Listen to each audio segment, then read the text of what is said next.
right, it's 6 o'clock. I'd like to welcome everyone to the Newfane Selectboard meeting for November 15th, 2021. To get started, we're going to do additions and amendments to the agenda. Or I should probably introduce everyone. Shelley Huber, Katie Johnson-Applin, Ann Golob, myself, Angela Sanborn, and on the phone we have Mike Fitzpatrick. Lots of members of the public, thank you so much. We have our town clerk, Carol, and our treasurer, Melissa, by Zoom. One out of Powling and Jay Wilson are in the audience. And the first thing, we'll go back to additions and amendments to the agenda. Anyone? Hearing none? Oh, so? No, I have none. Okay. We'll get started. Tonight we are doing a special informational meeting and for the gravel bank, and the presentation is going to be done by Ann Golob, and following that we will have a question and answer session that will be moderated by our moderator, Deb Luskin. Great. So, Ann? I'll take off my mask just for the presentation. Okay. We can go to the first slide, Austin.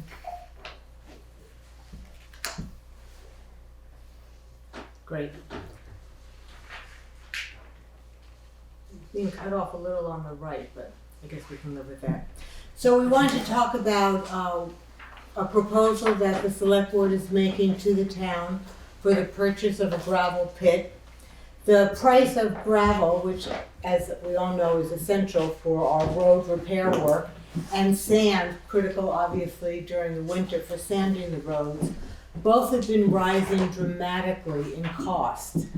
We tend to use 12,000 cubic yards of gravel and sand on an annual basis, and we budget $145,000 a year for that. However, this year, the price went up by 54%, and I think it is fair to say we were all shocked. We knew that it was getting a little bit more difficult to find and purchase, procure the sand and the gravel, but that increase of 54% was unprecedented. We will need to, with the 54% increase, we would need to budget $223,000 next year to purchase the same amount, and that would only be if we could actually find the sand and the gravel. Go to the next slide, please.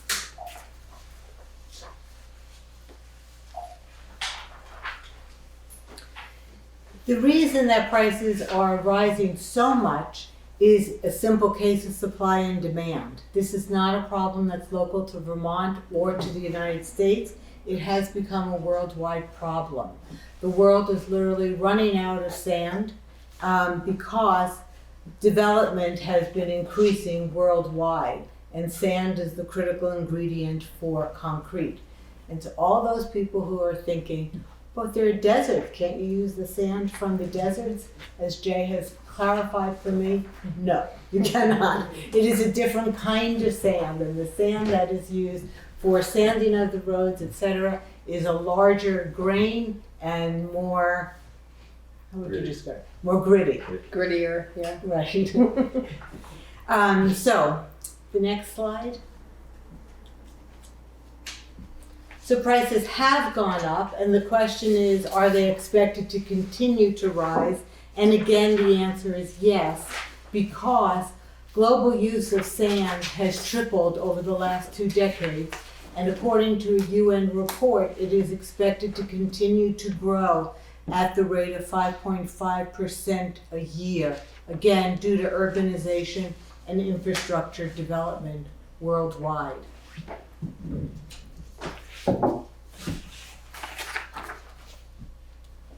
So the question is, what are other towns doing in order to address this? In Dummerston and in Putney, earlier this year, they made the decision to purchase together a 32-acre lot for $2 million. And that is their plan to be able to get the sand and gravel that they need. In Stowe, Vermont, they recently purchased 3.5 acres to add on to their existing gravel pit, and they're paying $300,000 for 3.5 acres. And they anticipate saving $2 million over the next 10 years as a result of that purchase. So, next year. Thanks, Austin. So the question is, what can Newfane do? And the proposal that we are putting forward to the town is that we believe we should purchase our own pit. We have located one on the juncture of Radway Hill Road and River Road. This is a 21+ acre site that is available to be purchased for $450,000. And there you see a picture with our own town truck and Jay standing there. The entrance. The entrance, correct, yes. So our first step was to make sure that this site really had the quality and quantity of gravel and sand that we would hope for. We hired an engineer, Philip Savoy. He went and analyzed. He did not analyze the entire 21-acre lot. He focused on just 13 acres because that was the easiest and most accessible area of the parcel. So just based on that 2/3 of the lot, what he found, and what you see on this page, numbers 1, 2, and 3, is directly from his report. He found a total of 823,000 cubic yards of gravel and sand. And he broke down that 65 to 70% of that is gravelly sand, the rest of it is very gravelly sand. And this would allow us to meet our need for sand and gravel. And again, that yardage is only based on 2/3 of the parcel.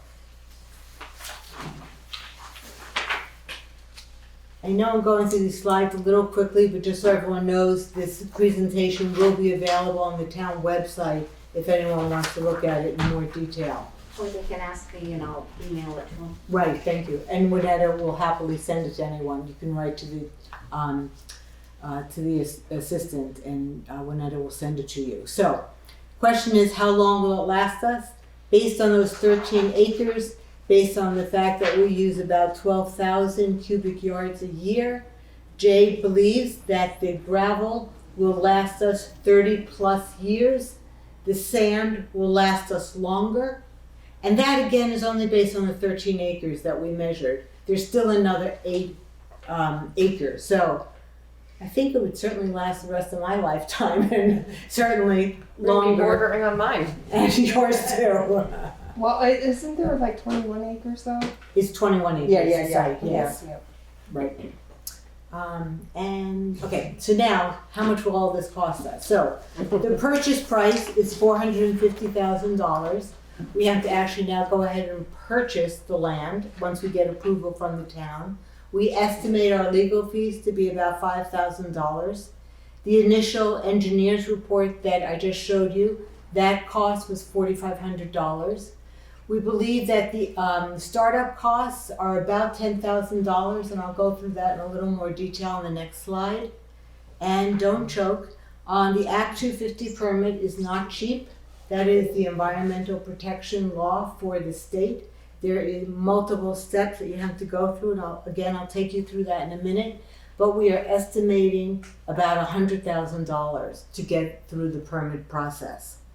So what we will be asking the town is not only for the approval to purchase this land, but also to apply for a loan up to $600,000 to be repaid over 10 years at about 2% interest. And Melissa, our town treasurer, and Juanetta have been talking with the banks, and so we know that there are loans out there that we can get for that 2% interest rate. Or lower. Or lower. The startup cost we estimate to be approximately $10,000. This would include building a gate to keep vehicles out of the pit, and it would allow us to do some site work to get rid of small trees that have grown up in the area. Act 250 is, again, that is the big cost. We are required to file an Act 250. Based on the calls that we've made, a town or municipality is not required to pay the Act 250 fees. So that's a small savings, but what we do have to pay, you know, it's like, you say pennies, but you're gonna pay thousands. What we do have to pay is Act 250 basically has about 10 or 12 different sections, and you have to go through each section and show how it applies to you and how you would address it. To go through each one of those pieces, in almost every case, it requires hiring a consultant that would do that work for you. It's not things that we could just say yes or no on our own. These are things that have to be analyzed and understood what the impact would be. For example, we have to understand the impact on erosion, on the water, on air pollution, on traffic, on aesthetics. We have to show plans of how we would screen the pit so that it would not create any ugly aesthetics for any surrounding houses. Luckily, there really aren't any And surrounding I'd like houses. to add in that we have already had a good report from one of the abutting landowners. Yes, I think he's actually on the call as Oh, well, great. which would be great. We didn't have to have an archaeologist come in and do an analysis if there are any archaeological remains there that need to be addressed. So it takes about 1 year to go through the process. We will hire a consultant to oversee the project. We've spoken to someone who would like to work with us on this. They estimate that we should budget $75,000 to $100,000 because we don't know exactly what will come out of the process, but that we've been told that that's a good estimate to work with. The state seems to have a new rule that a permit is good for 5 years and then you have to renew the permit. However, you don't have to go through all the same testing again. We think you just have to update certain parts of the permit. So while we put in a amount of money of what we think that will cost, we don't actually think it's going to be as much as I even budgeted, and you'll see that in a few pages.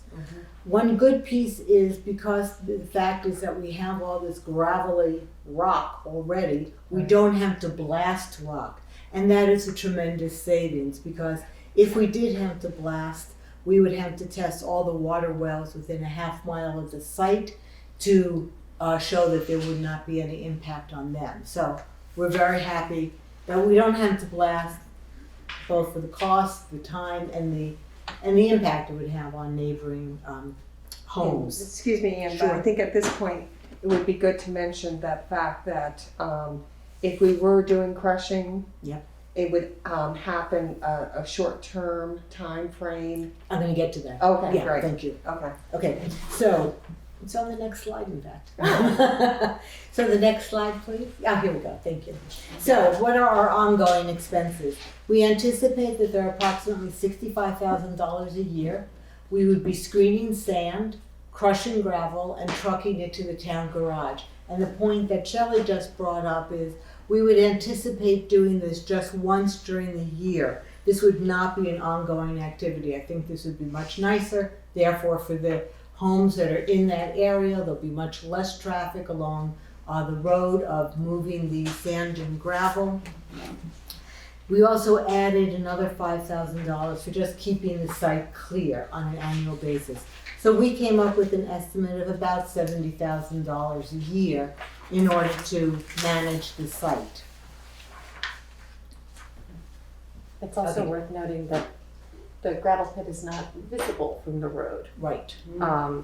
from either River Road, except for one small section of it. Maybe go back one slide if you could, because we have the aerial view. Do you want to talk to the aerial view? Sure. Right there. Yeah. So basically everything, Jay has told me that everything that is cut and is the low growth vegetation, those are trees that are between 3 and 7 feet tall in very shallow topsoil that can easily be removed as needed. And from the entrance picture, you can see it goes up and in and back with mature forest bordering all the outside of it. So it'll be pretty insular once the activity is happening, which is fantastic for everyone involved. Then moving on to the next slide. Okay, some purchase information. This parcel was last sold in February of 2021, in other words, about 10 months ago, for $100,000. Its assessed value is $148,000, and the taxes that are paid on the parcel are $3,800. It was sold for $100,000. It's being offered to us for $450,000. That's a big jump. The reason is that the people who bought it had expected to develop it. They had expected to put 20 lots for homes on the site and had planned to make a very large profit. Instead, they are willing to sell the parcel to us. They still want to make a profit on it. So the price that it has been offered to us is for $450,000. Even with this significant increase in price, as I'll show you on the next slide in a minute, we still come out substantially ahead. So I know that difference can be hard to swallow, but we're still coming out dramatically as this is a profitable decision for us. I just wanted to compare it for a minute. Since Putney and Dummerston are right in the middle of finishing up their purchase, they're spending $2 million, which is that first blue bar that you see, and they anticipate getting 750,000 cubic yards of material. We, on the other hand, are paying $450,000 and of the 2/3 of the lot that we have estimated, we're getting about 823 cubic yards. So I think it really is a very good deal for us in and of itself, and even compared to our neighbors. So the next slide. Oh, there we are. So the bottom line, what we did was we estimated what the cost might look like after 10 years in order to estimate our savings. And here's what we found. If we did not purchase the pit, and we had to continue to purchase gravel and sand on the open market, and I will again say if we could find it, because Jay has been telling us stories about other towns having significant issues trying to find gravel and sand to purchase, then assuming it only went up 10%, which I think is a very modest increase given the fact that it went up 54% this year. But if it did, then over 10 years it would be $3.5 million that we would be spending. If we do purchase the pit, if we do take out the loan, pay back the interest, plus the ongoing expenses, then it would be approximately $1.4 million that we would be spending over 10 years. Again, I put in very large amounts for estimating re-permitting the Act 250. I tried to estimate high on where our savings might be and low on future expenses so that we really could get a good picture of what that delta would be between the two options. Our savings come out with this kind of modeling as being over $2 million over 10 years. So even though we're paying a lot more for the land than it was available for a year ago, we stand to save a tremendous amount of money. And the last slide, please. Thanks, Austin. So here's what we're asking of the town. There is a vote that we are putting forward. There will be 3 articles to the vote. The first article is asking the voters whether or not they agree that this select board should go forward and purchase this property located on Radway Hill Road. The second article is to authorize the select board to borrow funds for these capital needs. And then the third article is to transact any other non-binding business that might come before the town. So the meeting will be held Tuesday, December 7th at 6 o'clock at night. It will be held at the Newbrook Fire Department.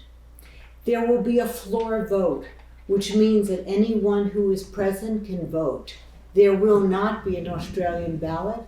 There will not be Zoom available. You must be present to vote. We hope you will all come. and let us know what you are thinking. And if you have any questions, I'll ask Deb to moderate for us. Thank you, everyone. Thank you for your presentation, and we'll turn it over to Deb. I'm gonna move up here so I can see the screen.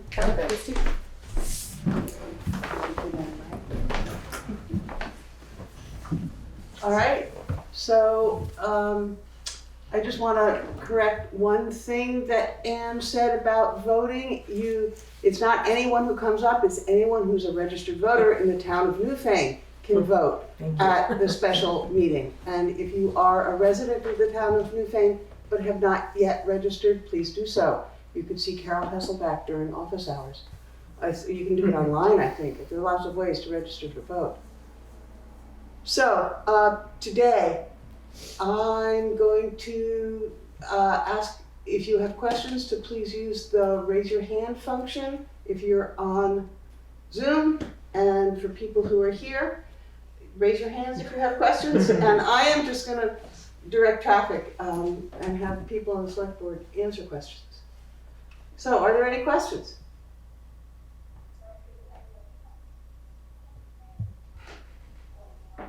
It was a good presentation. It was. Okay, I see Dan Yates' hand is up. Yeah, just a quick one. Great presentation, answers any question I might have had about the acquisition.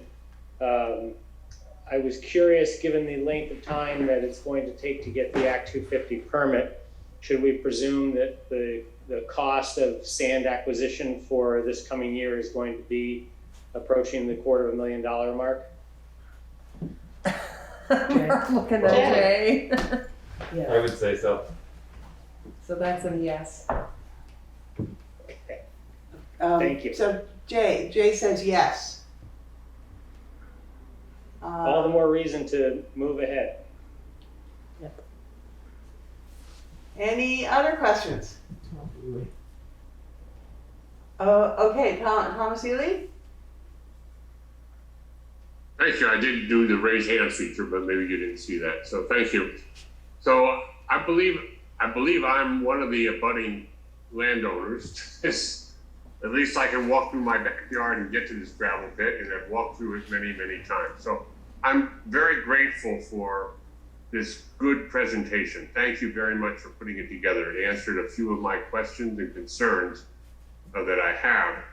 I'm particularly pleased to see that you don't anticipate any blasting taking place.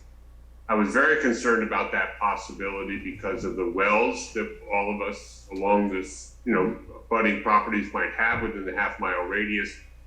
So that was a very good thing to hear. I think every voter in Newfane, perhaps with the exception of those who are abutting, will see the value of this, and even those of us who are abutting property owners may well see the benefit of this. It was such a very, very helpful presentation. I was also grateful to see that the crushing and moving of gravel and so forth is anticipated to only be done once a year. So my question is, what is the noise factor that those of us who are close to this operation might be expected to see or listen to over the coming years? And so that's one question I'd look for some answers to. And I also look at, is this the only option that we have for finding gravel related in Newfane? I was under the impression that there is a potential gravel pit behind the Newbrook Elementary School that was at one point looked at, but I'm new to my full-time residency here in Newfane, so I don't have all the data about that. So that may or may not be a live option for us. As many of you may know, the current use of this property is basically for dumping and a shooting range. That's basically what happens up there. I've walked through that property. I hike through there. I walk through there from time to time. it's a beautiful piece of property. But what I see up there now, when I walk through there, are people dumping their garbage and the remnants of shooting ranges, bullets, casings, and more. So to find a good use for this property seems to me a positive thing. I'm wondering about how the gate will keep out any of the current activity that's going on in there and how you plan to monitor that. So that's just another question that I have. And then finally, I'm wondering, Jay, you and I have talked about this before, about Blueberry Circle, and about the fact that it's a road that's not a town road, but a private road. And I'm wondering, maybe would you be willing to drop some of the gravel from this pit along Blueberry Circle and get our road up to speed? That's only a in-tongue question, but you and I have talked about this before, and it would be great for the most abutting property owners who are on Blueberry Circle to benefit from this. So those are the three questions I have about what's the impact, the noise impact going to be for those of us who are nearby. Are there any other options for Newfane? And what about Blueberry Circle? Thank you for this. And I would like somebody who's ever sending the presentation to send it to me, please. Would welcome having this sent. Find it on the website, I'm sure. But Carol, if you want to send it to me, that would, or whoever is in charge of sending this out, that would be great. I think you have my email address. If not, it's thomasely1@gmail.com. Thanks so much. I'll look forward to the rest of this conversation, and thanks for taking my time to listen to what I had to say. Appreciate it. All right, Thomas, I have a question. First of all, Winetta Howling, our administrative assistant to the select board, will send you the presentation. Oh, thank you, You Winetta. said you had 3 questions, and I counted 4. The noise from crushing, other options, dumping and shooting, and Blueberry Circle. Is that correct? Yeah, I didn't hear what you said because the internet went out for a minute. Try to say that question again. All right, I heard you say you had 4 questions. The noise from the crushing, other options to explore in Newfane, the issue of preventing dumping and shooting if this site is put into service, and the Blueberry Circle issue. Is that correct? Are those your 4 issues? I wasn't so much. Yeah, thank you very much. I really guess there were 4 questions. I started out with 3, but I guess I got to 4. So thank you. All right. So we're gonna have Jay, I think, answer the crushing noise and the dumping and shooting and the Blueberry Circle, and we'll go to the select board for other options. Jay, why don't you start?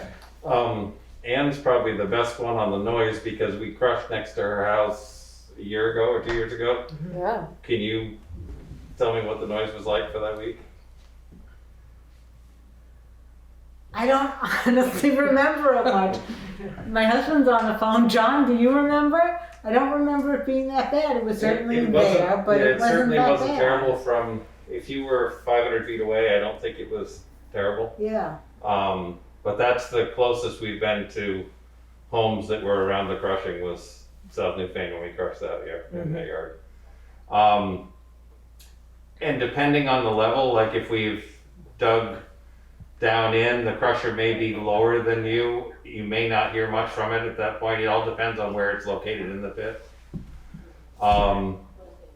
As far as and then you'll have the noise from, the loading of trucks, which is minimal. You might hear a backup alarm from the loader or something like that, but it's not like a commercial gravel pit where there'll be trucks in and out every day. We'll move a bunch of gravel or a bunch of sand at one point during the summer, and then we may be in and out of there bringing ditch material in or something, but it's not going to be a, trucks running all day kind of thing for the entire summer. As far as the only thing we've got planned at this point is a gate to keep vehicles out. I don't know how to address the rest of what goes on there. The people that walk in, it's gonna be difficult to control. And as far as other sites, there really hasn't been anything. The school transferred that land over to the unified district that could have been possibly used years, 3 years from now. We don't have any other spot that we've been able to find so far. And the Blueberry Circle issue. That would be up to the select board. If they wanna work a deal with the abutting property owners to fix that road up, not take the road over, but to improve it, that's up to you guys. Does that answer all your questions, sir? Yes, and thank you, Jay, and I'm most appreciative of the clarification around noise. It's what I expected you to say, but I'm glad to have it clarified. And just so you know, I'm not speaking for all the property owners on Blueberry Circle. I'm just mindful of our road condition and the challenge we have here. And if there is, if you're going to be processing a lot of gravel and need a place to bring some, Blueberry Circle would be a great place to do that. We welcome that. And I'm serious about it. It's not a great road, and I wish it were a town road, but it's not. And so I'm not going to vote no against this because of that, but just bring it to your attention that is something that might benefit or might be of good community interest for those who are most abutting the property. I'm not exactly.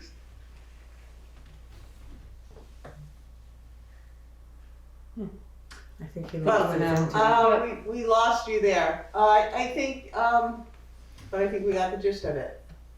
So, For the housing that you spoke of earlier, I'm sorry that you've got to pay more than they paid for the property, but in the long run, the budget that you put together and the presentation that you made seems to make it a positive deal for the city, or for the town, excuse me. And so I don't have any reason to oppose this, given the support that and the presentation that you've made. I'll ponder it. I'll continue to ponder it. Plan to be at the town meeting. So thank you. are there any other questions? You can use the raise hand function.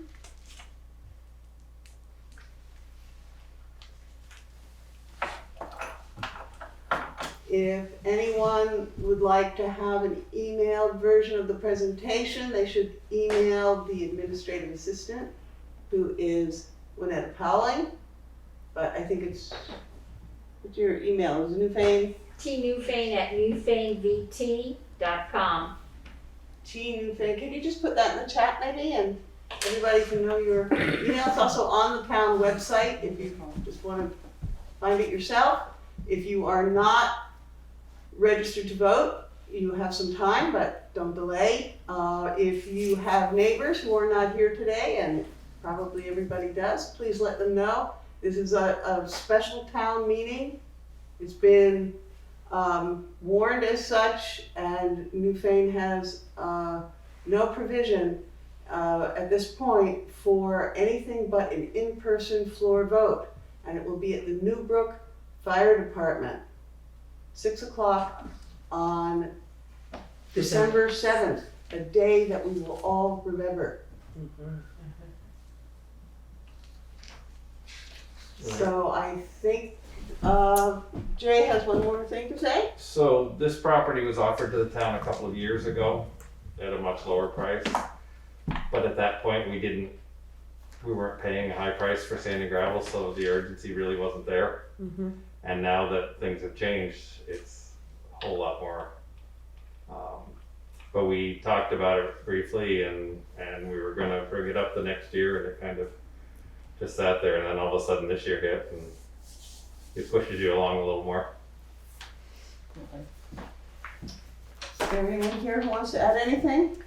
I think noise testing will be part of the Act 250 permit, so we will probably have a better idea of decibels and exact figures for Blueberry Circle folks during that point, and we'll make that publicly known to you, of course,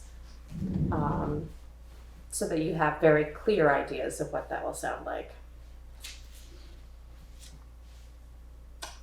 Thank you for that. So, don't forget the town website has lots of information on it. It's updated regularly.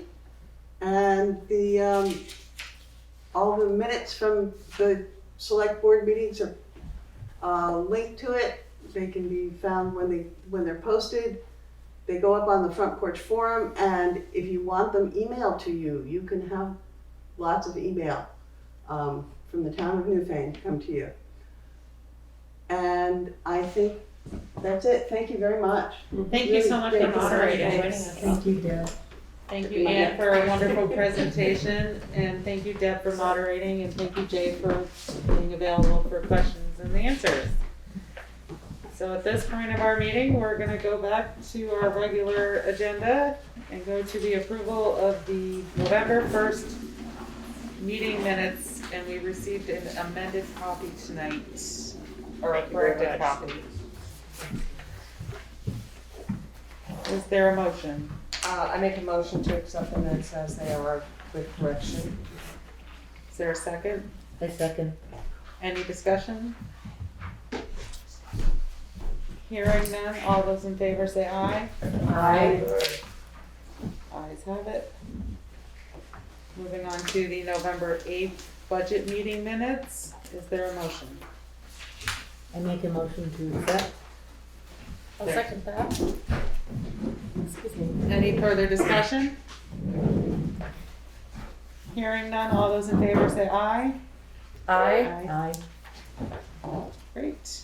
And now back to Jay for the road foreman and commissioners report.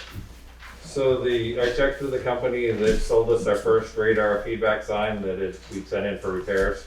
Yeah. And they would offer us a $200 trade-in on the unit that we returned for repair. Okay.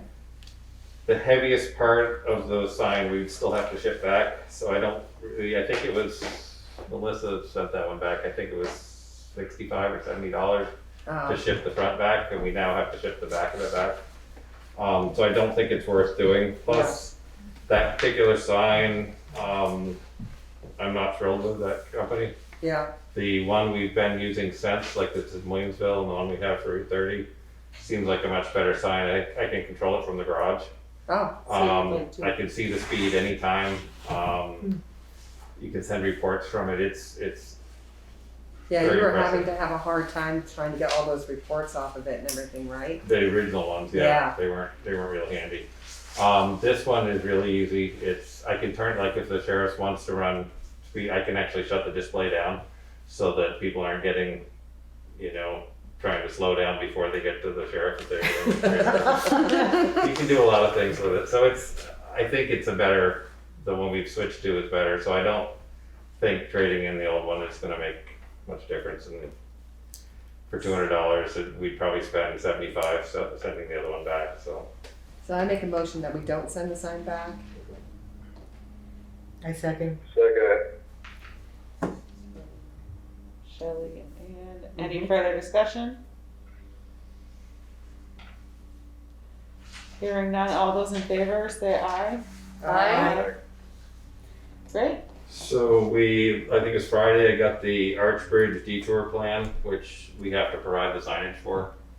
That was part of the deal where Newfane pays 5% of the construction costs instead of 10. And we had to cover the cost of the signs. So it calls for 26 signs to be installed and the rental of 4 changeable signboards. So it's not gonna be cheap. I'm trying to get prices now. We're thinking they need to go in this fall so that Starts in they're March, gonna, right? because they're gonna start in March, with the ground being frozen, it might be best to try to get them in this fall. So that's what I'm working on right now. Would you Fun. have a estimate as to the price for, well, we're not meeting again until a budget meeting on the 29th, and then our regular meeting's December 6th. I should have it this week, I would hope. Maybe I can email it all out to you. That'd be perfect. the sand salt shed should be going out to bid this winter. V-Trans will be, or the V-Trans municipal assistance people should be putting that out to bid. Now that we have the extra money to do it. The Depot Road box culvert, I spoke with Bob Fisher today, and they haven't, I think the V-Trans right-of-way person and him have not connected, and that's the next step that needs to happen so we can go ahead with condemnation on that. Not very many square feet that we need for the right-of-way for the box culvert to happen. So Bob said he would get hold of that guy and get that moving. And so maybe for the next meeting, we'll have a thing for you to sign. And that's because the property's sold or something? It's sold and then Yeah. sold again, so it's all banks and they just ignore anything that they sent them. Yeah. They're too big, there's no real person to talk to, Okay. so. Well, keep us informed. Thank you. Is there a motion to accept the road foreman and commissioner's report? Make a motion. Second. Any further discussion? Hearing none, all those in favor say aye. Aye. Well, thank you, Jay, you and your crew for doing such a great job. We really appreciate it. You have that letter for Sam. Great. All right, take care. Moving on, we'll go to the administrative assistant report. One at a. I will be out of the office on Friday, November 19th, and will return to work on Friday, November 26th to prepare for Monday's November 29th budget. While I am out of the office, I will have remote access to my computer and will check my emails daily. It may be necessary to expand the appropriation appointments an extra week to January 3rd if we continue getting calls. Right now, we only have one opening available. I would ask that the officer's report for the 2021 town report be sent to my email by January 7th, and this is including the Selectboard, DRB, listers, zoning administrator, road foreman, road commissioner, planning commissioner, conservation, tax collector, town clerk, and the West River Volunteer Mutual Aid and DV Fiber. I did have a thank you card that I sent out to Walter Hagendor. He provided the cleanup for our gardens here at the town office, and I assumed that the board would be appreciative of acknowledging that effort and letting him know that we like his work. Thank you for doing that, we really appreciate it. Have you reached out to all of these folks to ask for a report? I'm sending out an email reminder tomorrow. Perfect. Who does it for the select board?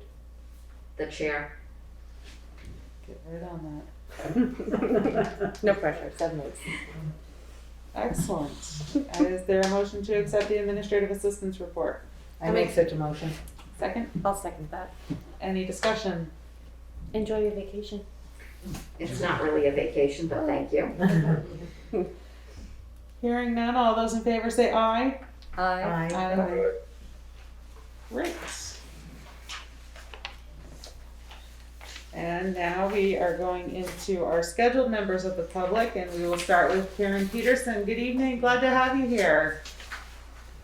Good evening. It was great to be here. It was a wonderful presentation. As a resident of the town of Newfane, I really appreciated that presentation on the gravel pit. So it was a bonus to be here tonight to hear that as well. So, my name is Karen Peterson. I'm the director of the AIDS Project of Southern Vermont. I appreciate the opportunity to come in tonight and tell you a little bit about the AIDS Project.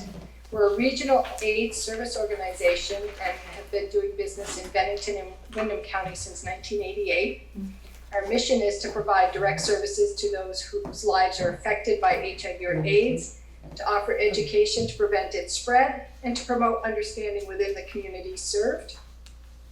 We have two different programs. Our prevention programs offer safer sex supplies, HIV and hepatitis C testing, a syringe exchange, naloxone, which sometimes people know as Narcan, the overdose reversal medication, treatment referrals, and case management to individuals at highest risk for contracting HIV. And to individuals living with HIV, we provide case management, limited financial assistance, advocacy and referral, and a nutritious food program, which has been really beneficial, especially during COVID when people were hesitant to go out. We could deliver food to their doorstep. This past year, we served 85 people living with HIV with case management. We distributed almost 19,000 pounds of food, between frozen food and non-perishable food, 1,300 household and personal care items, and 755 grocery cards or farm stand gift certificates to 60 clients and their families. Around 300 people accessed our syringe services program or educational presentations. Our HIV testing was put on hold due to COVID during this last year. 2,400 safer sex supplies, mainly condoms, were distributed in the community through our collaborations with the Brattleboro OBGYN, Grace Cottage Hospital, Parks Place in Bellows Falls, and others.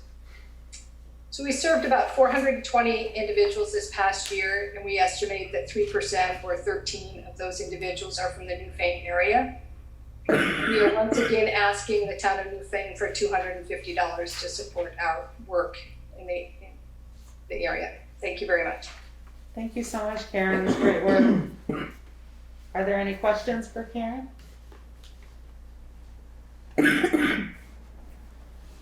Excellent. We will put this on our budget meeting to discuss. Thank you. And thank you for being here. We really appreciate it.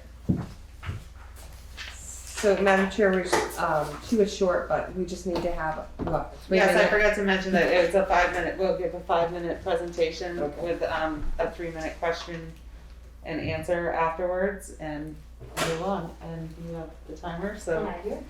The next we have Dan Dewalt. Good evening, glad to have you here with the Restorative Community Justice. Thanks for having me. I'd like to thank the town of Newfane for continually supporting us year after year, which is awesome. So I wrote you guys a report and sent it to you. So I'm just going to touch on some of the main points for the people who I did send a report to. First of all, we've added a new moniker. So we're also now known as Restorative Community Practice of Vermont. Practice is a little more accurate than justice. So I'll refer to this as RCP Vermont. And with respect, so we do restorative practice training, we teach conflict resolution skills, and we do free conflict resolution circles, and we do a few other things. So in the town, so in those things, since COVID hit, we do those on Zoom for the most part. We've done some in person. And so now that we've expanded, we have people actually from all over the country when we do our trainings, and those are all open to folks in Newfane as well. So far this year, we've offered over 50 hours of training. Sometimes we have a nominal fee for the training, but it's also, we waive that fee if anyone asks us to. So it's essentially free for the asking if anyone wants it in this town or elsewhere. In the town of Newfane particularly, besides having access to those six-week trainings we did, we've done a couple conflict resolutions in circles in Newfane, where we've involved 12 Newfane residents, put in over 35 hours in those conflict resolution circles. And then we have a project underway at the moment, which is a community conversation project where we're reaching out to people on different sides of the political aisle or the opinion aisle. And we're getting them together in circles to speak to each other, to explain where they come about, how they came about with their opinions, where they're coming from. Because we found that a lot of times there's people just don't understand where someone else is coming from, and then they don't trust them, and then they don't believe them, and the next thing you know, everybody's having a bad time. So we've been reaching out to folks, and our first one of those, this involves, we have an initial conversation with every person ahead of time, which can take quite a long time. And then our first circle, which will have 5 people, we had 6, but one had to skip out to go hunting. But we will have our first one on the Saturday after Thanksgiving. So far we've contacted 9 residents in Newfane for that. We've put in over 25 hours in that project.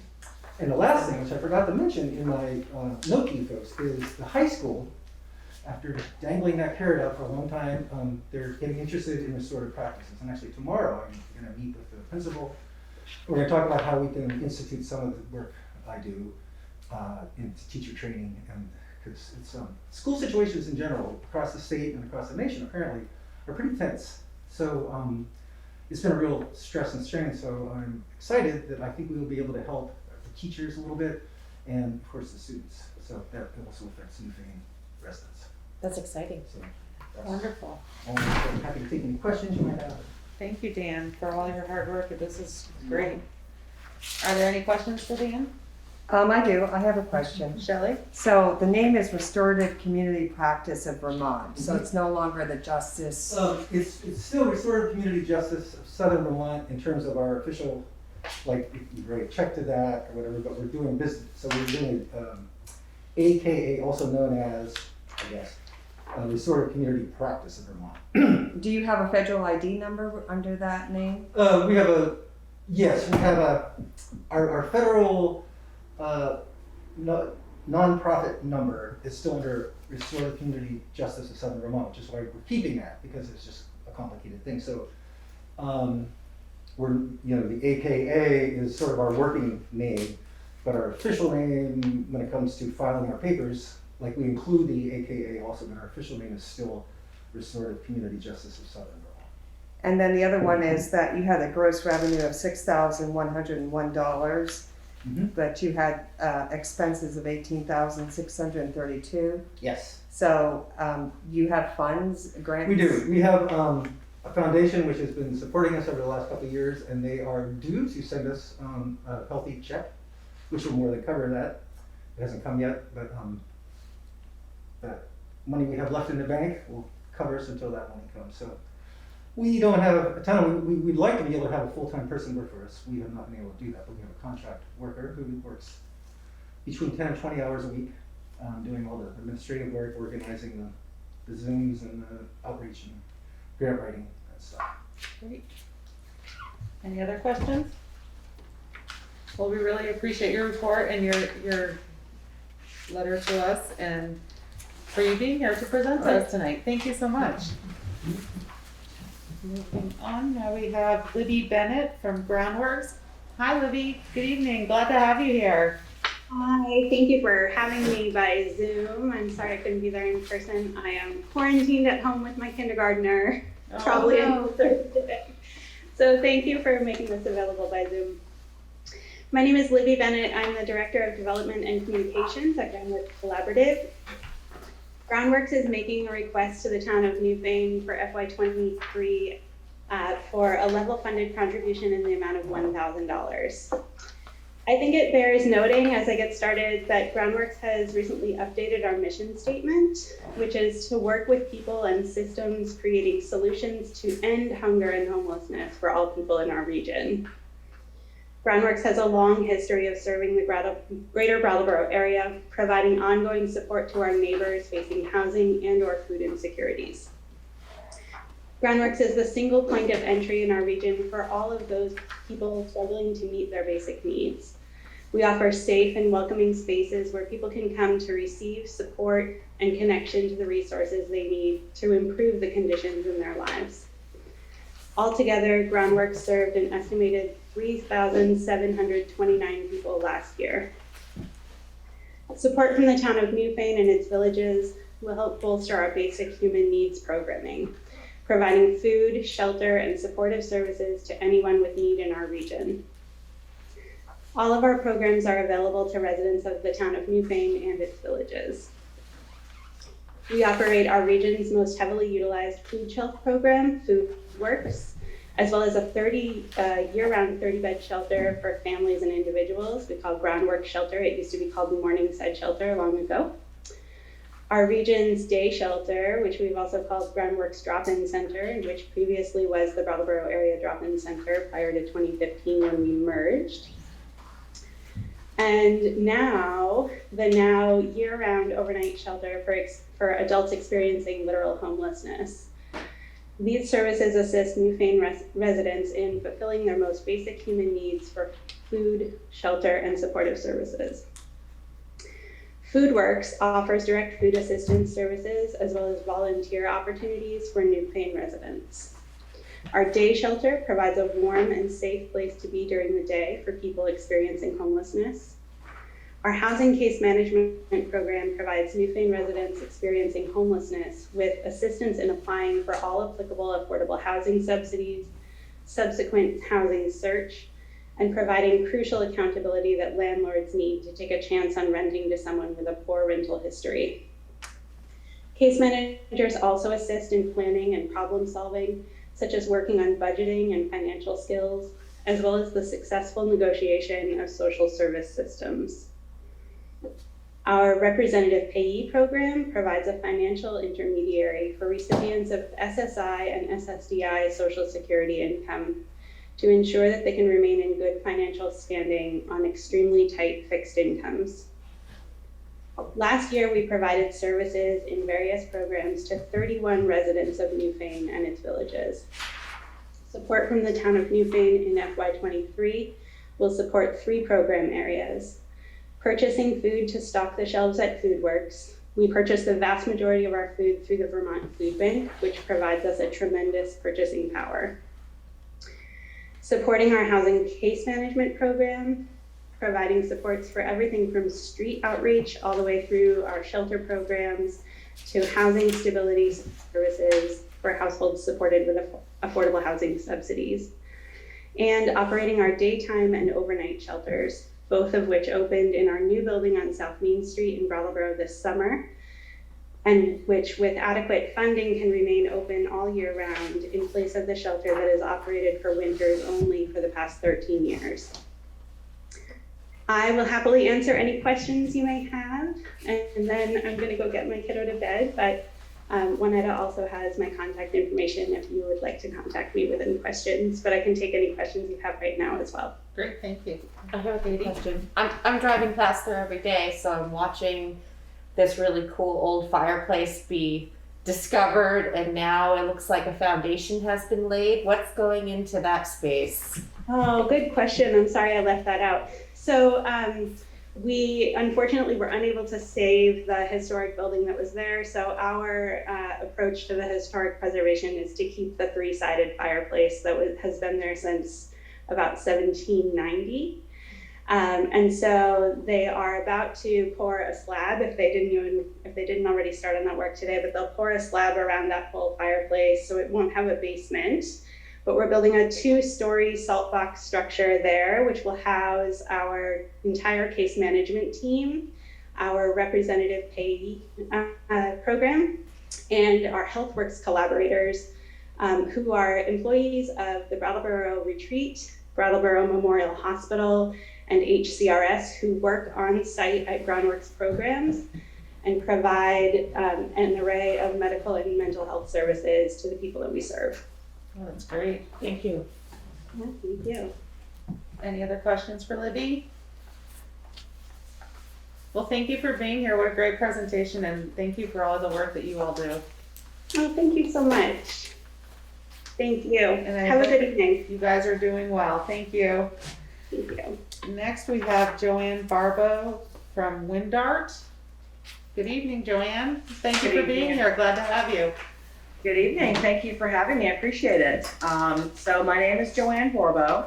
I live in Whitingham, Vermont, and I'm with the Wyndham Disaster Animal Response Team, which is one of the 5 regional teams that are part of the statewide Vermont Disaster Animal Response Team.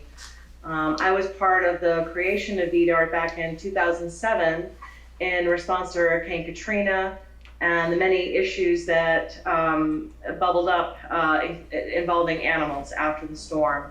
I think all of us, saw the news and the video, and I think it's the crisis that when it impacts people, it also impacts animals.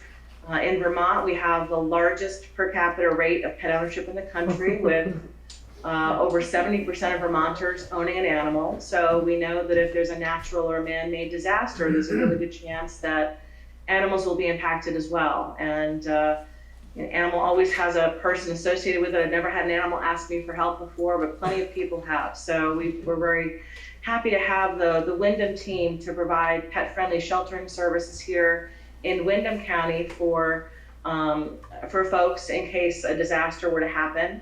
And the last 19 months, WinDart and VDART as a whole has been very focused on pet food distribution during the pandemic. When the governor first wrote his executive order, we went into a disaster situation, and we immediately recognized the need for pet food for food insecure pet families here in Vermont, and our teams across the state have been delivering pet food to local pet food pantries, taking in-kind donations and delivering them. We're a very small organization. We're all volunteer. We have no paid staff, so we have a very small budget, and we were able to raise. I think gave over almost close to $6,000 worth of pet food and distributed over $36,000 worth of donated food just this past year and a half. VDART rather has a memorandum of understanding with the Red Cross, and much like the Red Cross provides disaster services to people, we take care of the animal side of things so that the owners don't have to worry about their pets if there were ever a disaster. We work very closely with towns that want resources in disaster planning, whether we're going to help them add animals to their local plan or provide a resource or even provide pet-friendly sheltering services to that town. We can do all of those things. We also, this past year, were responsible for the delivery of 2 tractor trailers full of pet food to the Vermont Food Bank, which distributes to local food pantries across the state of Vermont. We are requesting $250 for our work, and I'm happy to answer any questions you might have about our organization. Thank you, Joanne. Are there any questions? I have a question. Yes, Shelley. So in an emergency, it looks like you have a vehicle. You would just bring it on site and set up somewhere? Yes, we have an equipment trailer that is full of crates and all of the equipment we would need to set up a temporary shelter anywhere in the state. We also have 2 larger companion animal mobile equipment trailers that are stationed in Chittenden County, and we have one in the Upper Valley as well that could deploy anywhere in the state. So all of the regional teams have smaller response vehicles, and we've got 2 large vehicles that could also set up temporary shelters anywhere we needed to. That's excellent. Awesome. Any other questions? What is your overall budget and the percentage you get? Mostly donations and grants? I would say our budget is very small. It's about $5,000 a year, and most of the costs associated with that are for insurance, honestly. So we that is the bulk of our costs every year are the liability insurance for our volunteers. Since we're not a state agency, we receive no federal funding or state funding.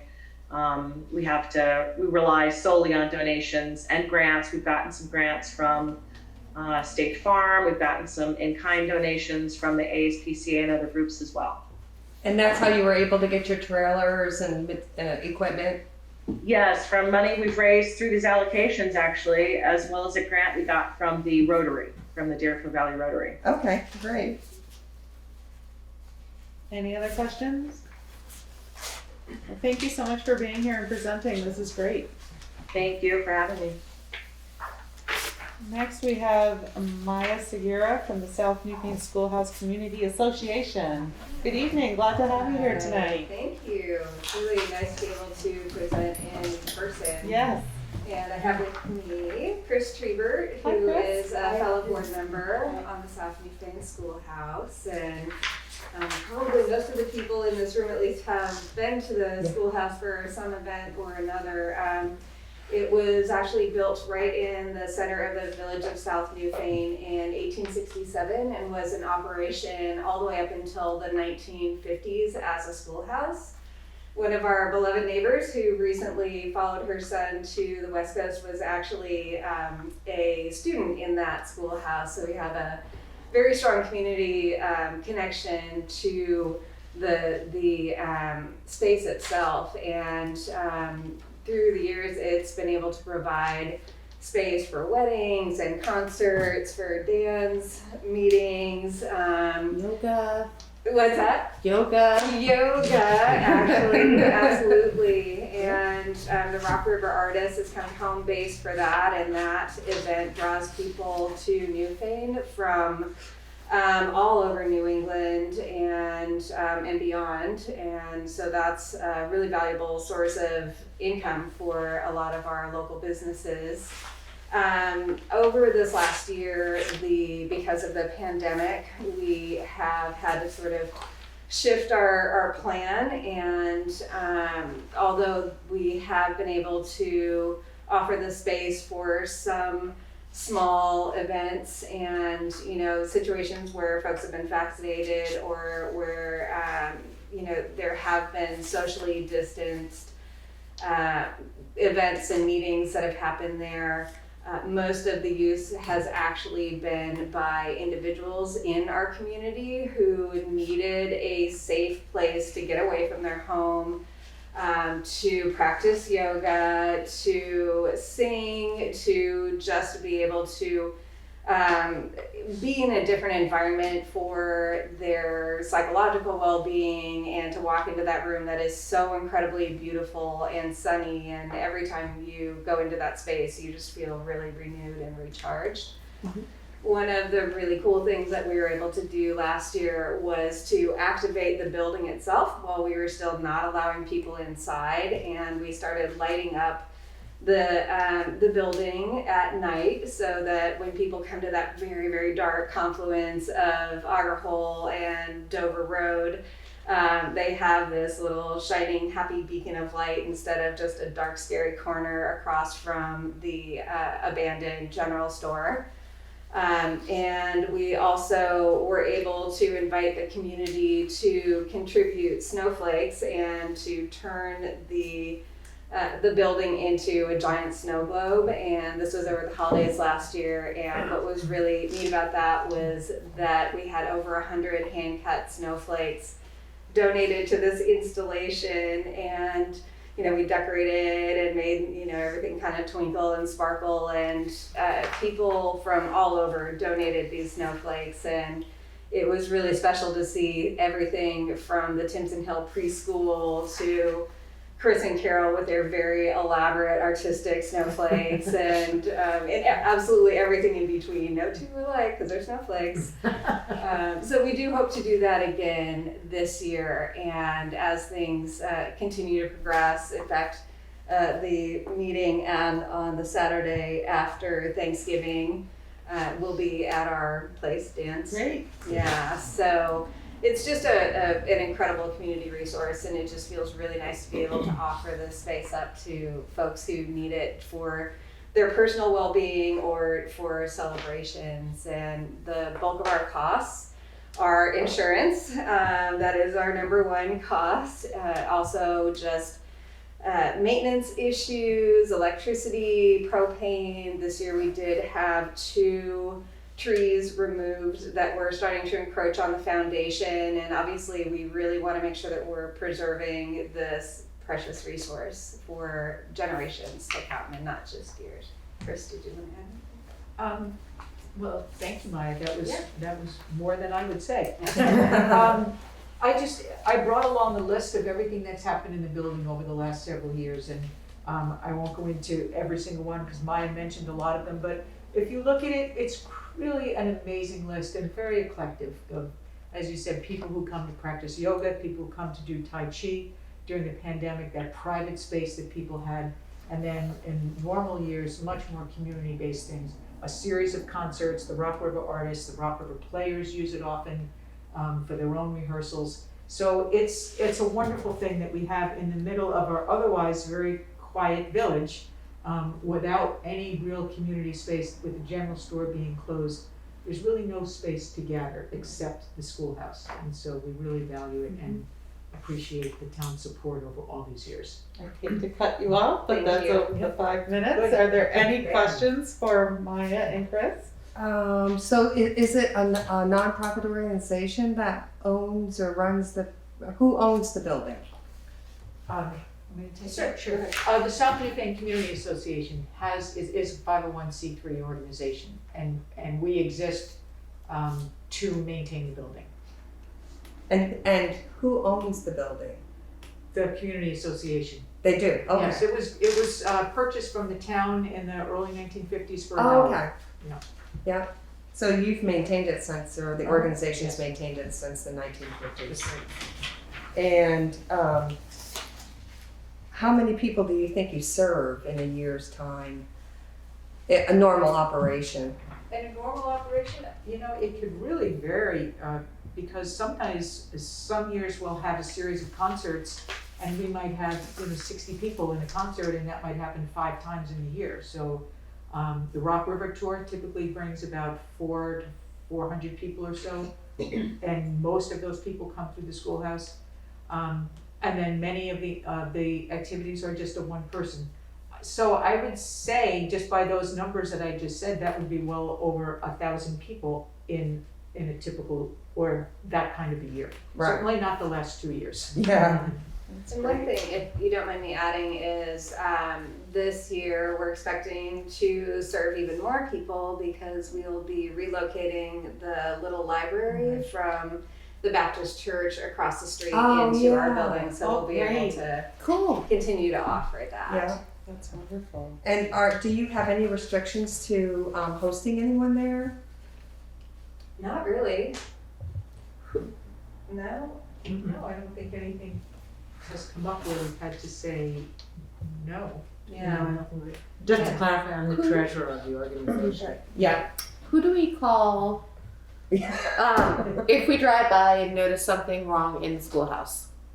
Maia, Maia is the president and is treasurer. I am on the board. My partner Carol is also on the board, and Damien, Maia's husband. So there are 5 of us on the board, and any one of us could be contacted. Do you have a sign up there that says contact or anything in case of emergency? You know, we don't. That's a great suggestion. Yes.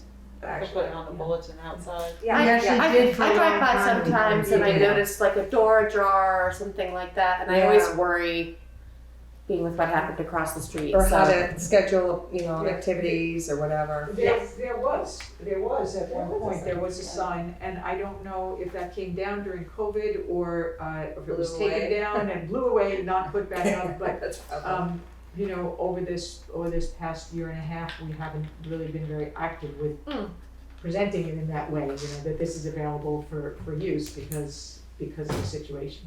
But that's a good point. We should make sure that is back up there. Yeah. Also, at one point over the summer, I drove through and one of the Adirondack chairs was in the middle of the intersection. So I just picked it up and put it on someone's lawn. I was like, okay, it's moved now. I don't know who this belongs to. Yeah, because it's kind of like, it's a great little building, but it's like it's unknown, I think, for the community to know what happens there. Yeah, we have been trying to reach out a little bit more. Sorry to interrupt, but the time is up. But if you want to finish that one little statement, and then we can get. Yeah, absolutely. We do have a Facebook page that we post to when there are things going on, but also the Newbrook newsletter. We did include an article in that just to let folks know that we're there, and all of the for the public to use the space, there is no actual set fee. It is a suggested donation. We don't even really set that suggestion, but we do ask that people donate if they use it, but that is not a requirement to use the building. Might I make a suggestion that on Front Porch Forum, Yes. that you would put your information, so if somebody was looking for it, they could search it? Sure. Yeah, I'm happy to do that. Yeah. Well, thank you so much for being here tonight. Thank And you. I can't wait for the schoolhouse to be used a lot more. Yeah. It'd be great. Next we have Stephen Geller from the Southeastern Vermont Community Action. Good evening, Stephen. Glad to have you here. Good evening to you. Can you hear me all right? Yes, sir. Great. Well, thank you so much for inviting me and allowing me to speak to you about our programs and our need for support from the town of Newfane, as well as all the other towns in our 2-county service area. SEVCA, as we're known generally, for those who may not be as familiar with us, and I have a feeling that most of you are, but we're the officially designated anti-poverty agency that was started in 1965 as part of the War on Poverty. that serves Windham and Windsor counties in Vermont. And we've continued to do that since then and grown and diversified the variety of services and programs that we operate and have taken a large role in large-scale disasters and crises such as we've been experiencing over the past year and a half with the COVID pandemic. But we were also there for Tropical Storm Irene, and we were there for the aftermath of the Great Recession in 2008, 9, and 10, helping people get through that and get on with their lives. First of all, I want to thank the Select Board members and all the town residents for all of your past support over the many years we've been coming to you asking for that help. As a broad summary, let me tell you that over the past year, we provided almost $37,500 worth of services to 44 residents of the town of Newfane in 32 different households. And those include a wide range of services, including a number of emergency and basic needs services, which include crisis fuel and emergency housing assistance, and other kinds of crisis resolution needs that people have experienced, and there have been many over the past couple of years, as you would imagine. We also provide whole house weatherization and heating system repair and replacement. We provide income tax preparation assistance provided by volunteers that are extremely well trained and well versed in the tax system and people's needs to get a refund and tax credits and so on. We help with small business startup and support through our micro business program. We provide financial counseling, outreach, and assistance in applying for what Vermont calls 3 Squares Vermont, what a lot of the rest of the country call food stamps or SNAP, and information, referral, and assistance of a very broad and general kind.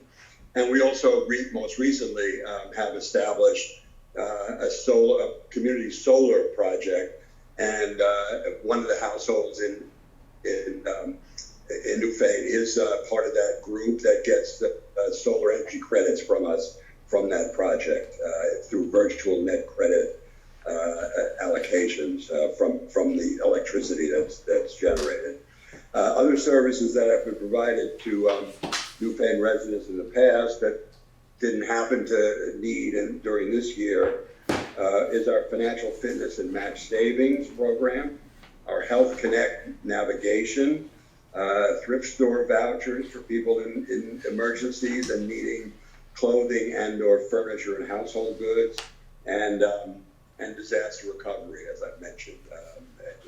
And we have not so much call for Newfane residents this year, but many all throughout our service area for emergencies due to the impact of COVID. Other initiatives of SEVCA include many new COVID impact-related programs, which have been added to our already wide range of services.